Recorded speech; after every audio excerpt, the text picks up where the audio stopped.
Hello there, my name is Smart Joseph, and I'd like to share a few tips on how to win any job interview. I am a management consultant and the co-owner of MSP Hotel Consult. Over the years, I have interviewed and recruited more than 5,000 staff members for various organizations, and one recurring experience is the desperation amongst applicants. Now, I'm here to let you know that desperation will never get you a good job or a good pay. Rather, the employer will exploit your desperation. Now you may be wondering, how then do I get a good job? The first thing that will get you a good job is research.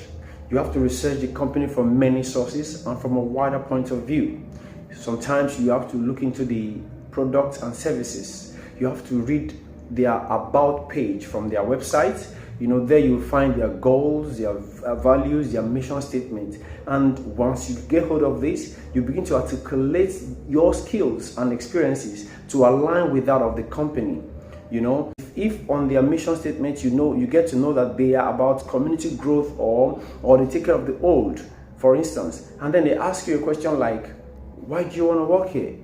Oh, I want to work here because I have flair for supporting the old, to seeing their well-being.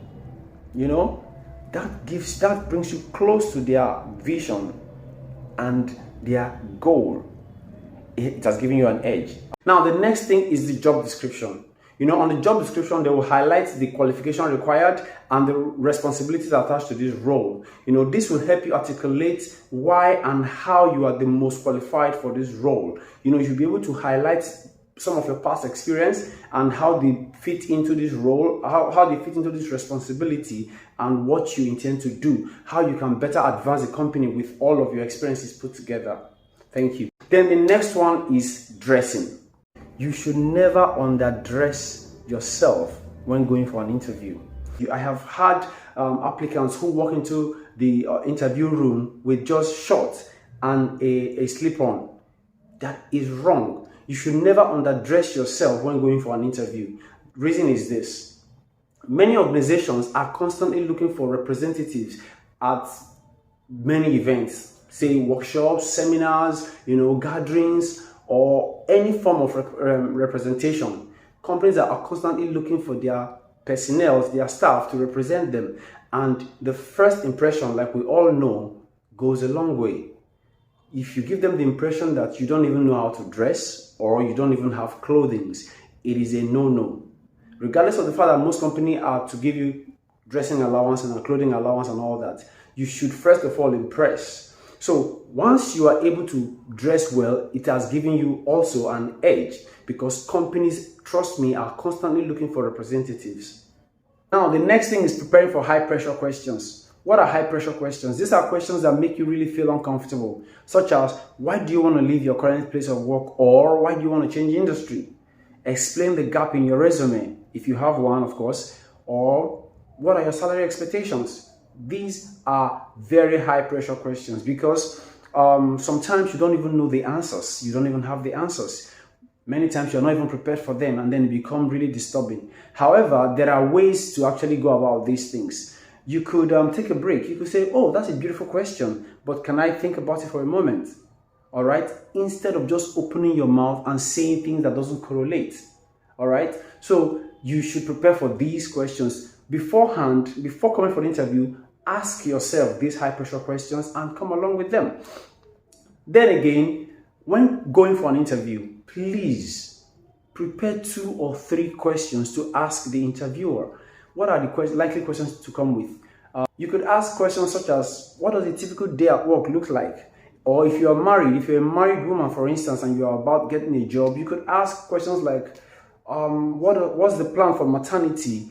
Or how often do we go on leave, and what's the duration? You should ask questions that empowers individual growth. Or for instance, if you are planning to study, further your study, what is the plan for staff to study? These questions are very, very dicey, yet very important, because you need to know from the get-go if it aligns with your goal in life, if it aligns with your current state in life. You understand? It is very important that you come with 2 or 3 questions, but these questions must not be overblown. It must not be out of context with the job. You understand? It must be within the office and the responsibility you have. All right. It's also not wrong for you to have your pen and your paper during interview. You can write down some points that you notice. That will help you prepare your questions. Sometimes you don't even have your questions, but during the interview, you find things that you need to ask. You write them down. You don't have to interfere. Your question should mostly come. Of course, they will give you room for questions. They will ask you, do you have any questions for us? All right. If they don't, find time. Maybe when they tell you that the interview is over, you can tell them, can I ask a question? All right. At that time, the things you jot down could be handy. All right. So, all right. Today I've made 6 points, and I'd like to highlight them here and give a brief summary of them. First is research. You research your company, research their values, their goals, and their mission, probably their products and services, and ask questions from their consumers. And then that will help you prepare to articulate your skills to align with the goals of the company. All right. The second is the job description. This is how you tell the interviewer why you are most qualified for the job. Then the third is dressing. Never underestimate the power of dressing up for an interview. All right.